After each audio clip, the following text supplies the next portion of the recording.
Here it comes. Free runner. Cam is sacked. With his 17th sack of the season. Then for the second straight year, the Caymans on a... Hill being rushed. They got him. Joey Porter, his first sack of the game. Flacco has time. Now in trouble. And J.J. Watt with the sack. Allo la gang, comment ça va pour ce nouvel épisode de podcast? On est à l'épisode 14, saison 2021.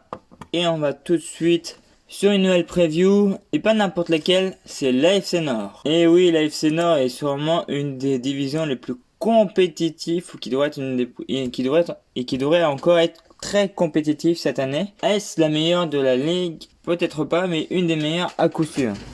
Et on commence tout de suite par la première équipe, les Baltimore Ravens.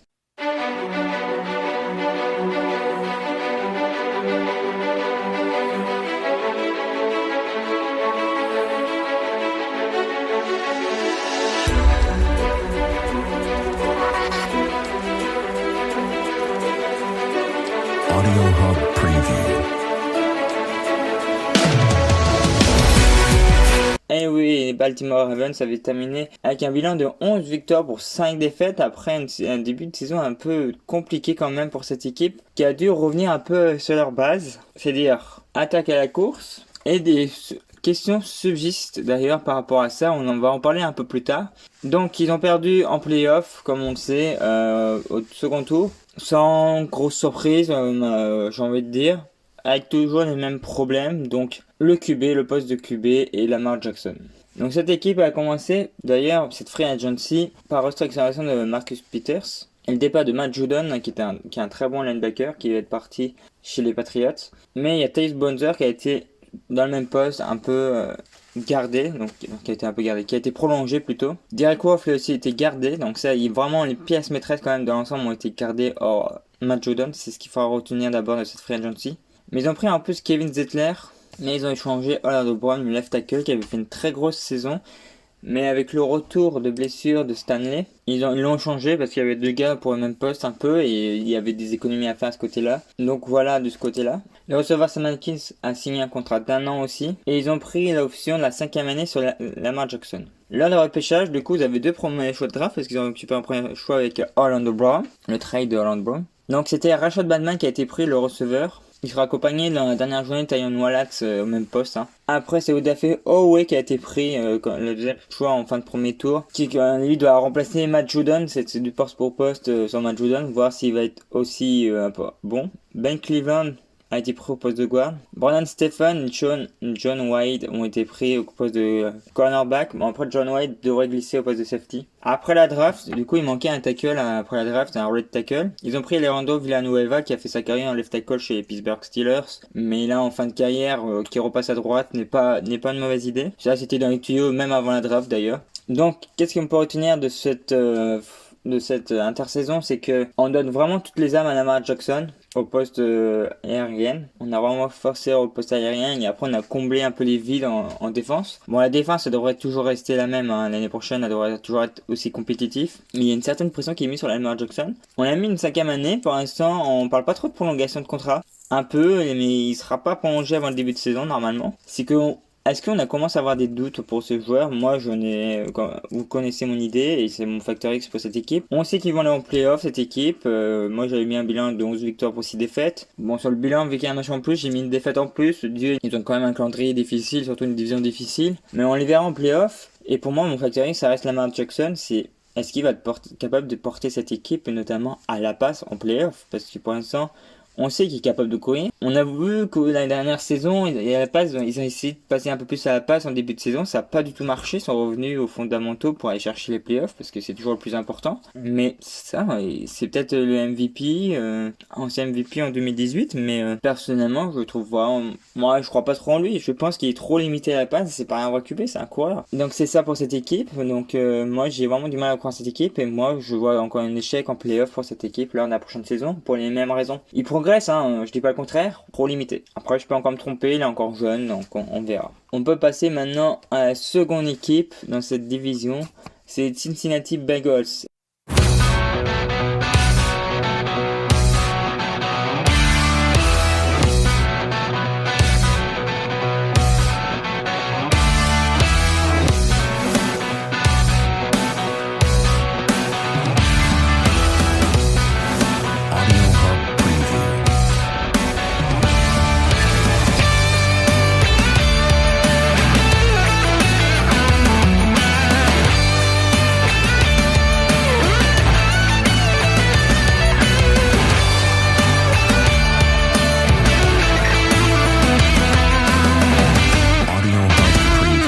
les Cincinnati Bengals ont fini avec un bilan de 4 victoires, 11 défaites et un nul. C'était pas très flatteur pour les hommes de Zach Taylor.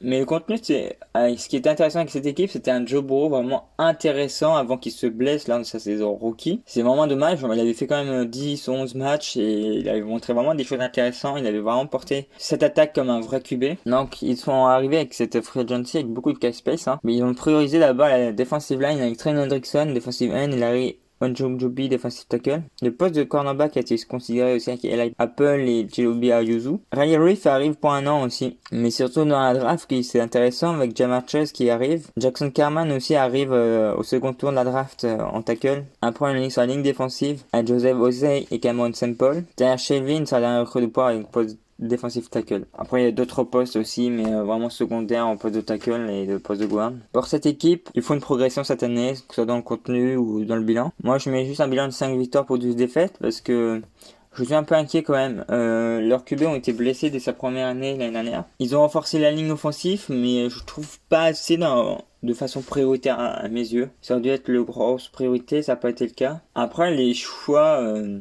il n'y a pas de star de près en cornerback. Trent Hendrickson fait une très belle saison chez les Saints, mais c'est un second couteau chez les Saints. Ok, il était plus productif au niveau statistique que Cameron Jordan, mais sur la ligne, c'était pas la principale menace. Et là, il devra être leader, donc c'est un challenge supplémentaire. Est-ce que ça va réussir? Je ne suis pas sûr. Moi, je pense qu'il a atteint un peu son prime. Attention à Zach Taylor qui va commencer à être menacé. À défaut d'avoir des résultats, il faut qu'il y ait un très bon contenu et qu'il faut qu'il soit vraiment positif. Sans ça, je pense qu'il pourrait être menacé et qu'il pourrait être licencié. Et moi, ça serait une certaine logique parce que ça fera 3 saisons qu'il sera là. Si les choix sont pas payants, ça aurait été des choix douteux qu'il aura fait ces dernières saisons lors de la draft. Et il pourrait payer les pots cassés. Donc voilà pour cette équipe qui devrait n'ouvrir pas malheureusement cette année, voire gagner beaucoup de victoires. On peut passer maintenant à une équipe qui a fait un grand plaisir lors de la dernière saison, c'est Cleveland Browns.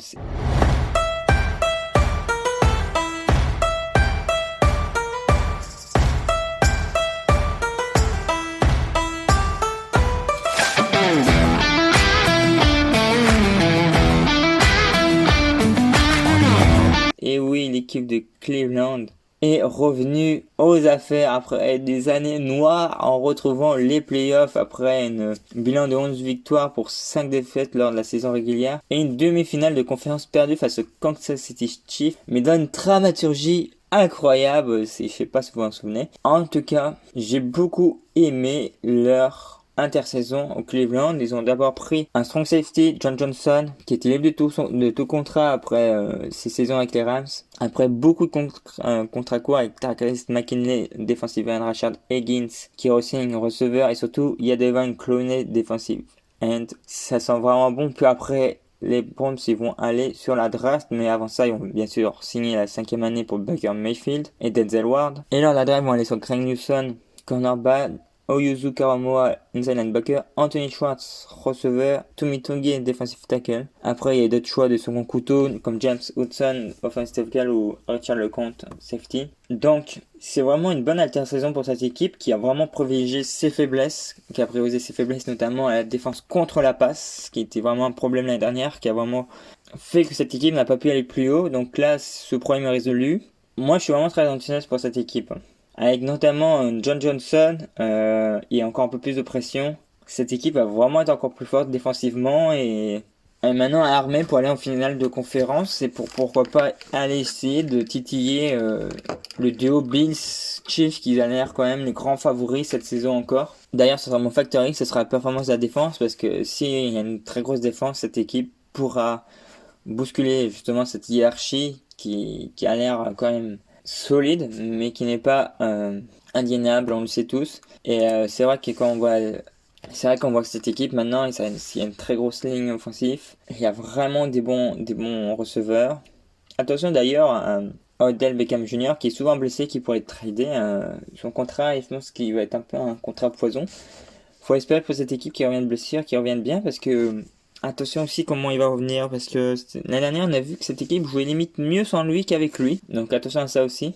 Et en défense, les défenses sont renforcées sur la ligne défensive, et sincèrement il est après Et après, ils sont renforcés contre la passe. Donc, faut vraiment s'attendre à une sacrée belle équipe des Cleveland Browns l'année prochaine et cette année. Et franchement, elle pourrait vraiment faire mal. Donc, attention à Factor X, ce sera peut-être la défense. Moi, je pense qu'elle va être plus solide. Et attention, ça pourrait permettre à cette équipe d'aller chercher plus que des playoffs, mais vraiment une finale de conférence, voire après plus le Super Bowl. Donc, pour moi, un bilan de 12 victoires, 11 défaites pour cette équipe qui m'enthousiasme vraiment beaucoup.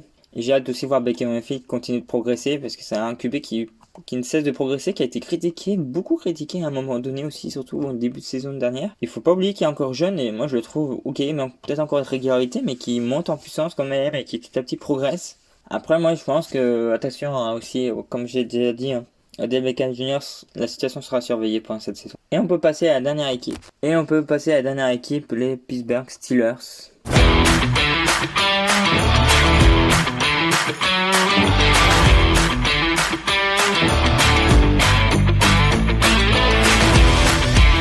Avec un bilan plutôt trompeur de 12 victoires, 4 défaites, cette équipe est tombée de très haut face aux Cleveland Browns en wildcards. Donc, offensivement, c'était une saison ratée, mais complètement, alors qu'il y avait une très belle défense. Il s'était d'ailleurs un peu caché les performances offensives.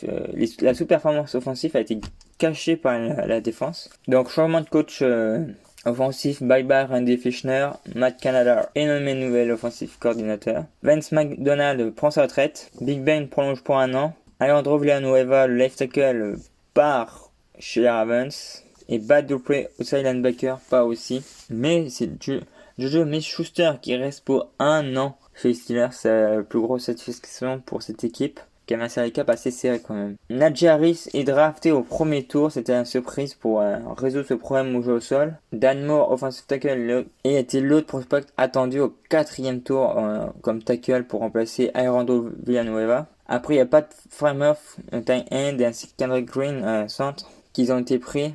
Donc là, on voit très bien qu'on a voulu miser sur le jeu contre la course, qui a été vraiment catastrophique, qui était la pire de la saison dernière, ou une des pires de la saison, je crois une des 2 pires équipe lors de la dernière saison.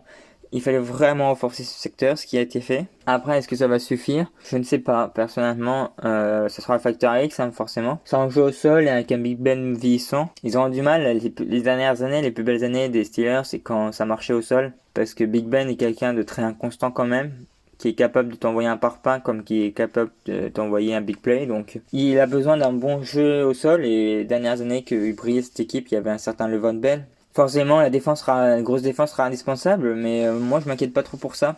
L'année dernière, elle a vraiment été fatiguée, c'est pour ça qu'elle a un peu baissé en régime en fin de saison.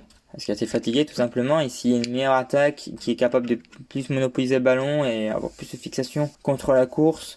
Cette équipe défensive, elle sera moins sur le terrain et elle sera encore plus efficace forcément. Mais malgré ça, j'ai vraiment des doutes quand même sur ça. De toute façon, il y avait un gros problème coaching l'année dernière qui va être résolu un peu cette année aussi. Mais je suis pas convaincu par les choix qui ont été faits, hormis Najee Harris qui a été pris trop tôt dans la draft pour moi. Mais pour renforcer la ligne, je pense qu'il y a aussi une dégression qui peut avoir lieu à sa ligne. Après, susceptible parce qu'on connaît les Steelers et leur capacité à former les gars sur la ligne. Donc pour moi, ce sera un bilan de 10 victoires pour 7 défaites pour cette équipe qu'on devrait voir en playoff quand même malgré tout avec ce bilan-là. En tout cas, on l'espère tous. Mais ça sera très dur d'aller chercher un peu plus loin que les playoffs pour cette équipe. Mais bon, une fois qu'ils seront en playoff, il faudra quand même compter sur eux parce que c'est les Steelers. Mais moi, je pense que Big Ben commence à vraiment être fatigué et que la ligne n'a pas été assez renforcée à mes yeux. Et après, Najee Harris, son apport pourrait vraiment être important. Donc voilà pour cette nouvelle preview qui a été faite. Je ne sais pas ce qui me prend, mais j'ai l'impression d'être de plus en plus court à chaque preview. Moi, c'est assez drôle. Est-ce que je suis rodé par rapport aux premières fois ou est-ce que j'ai moins de choses à dire? Je ne sais pas. Mais en tout cas, une nouvelle preview est faite. On se retrouve très vite. Vous pouvez me suivre sur mon blog, sur Insta et sur Facebook pour de nouvelles aventures. La semaine prochaine, on va aller dans le sud et notamment on va commencer avec la FC Sud. Donc il y aura quelques belles franchises avec la FC Sud, notamment les Jaguars qui ont maintenant Trevor Lawrence ou les Colts qu'ils ont pris Carson Wentz. Il y a tellement de choses à dire, ou encore les Texans avec l'affaire de Sean Watson. Donc il y aura quelques petits dossiers à parler. Ça sera pas mal drôle et je vous dis à très bientôt. Bye bye, ciao.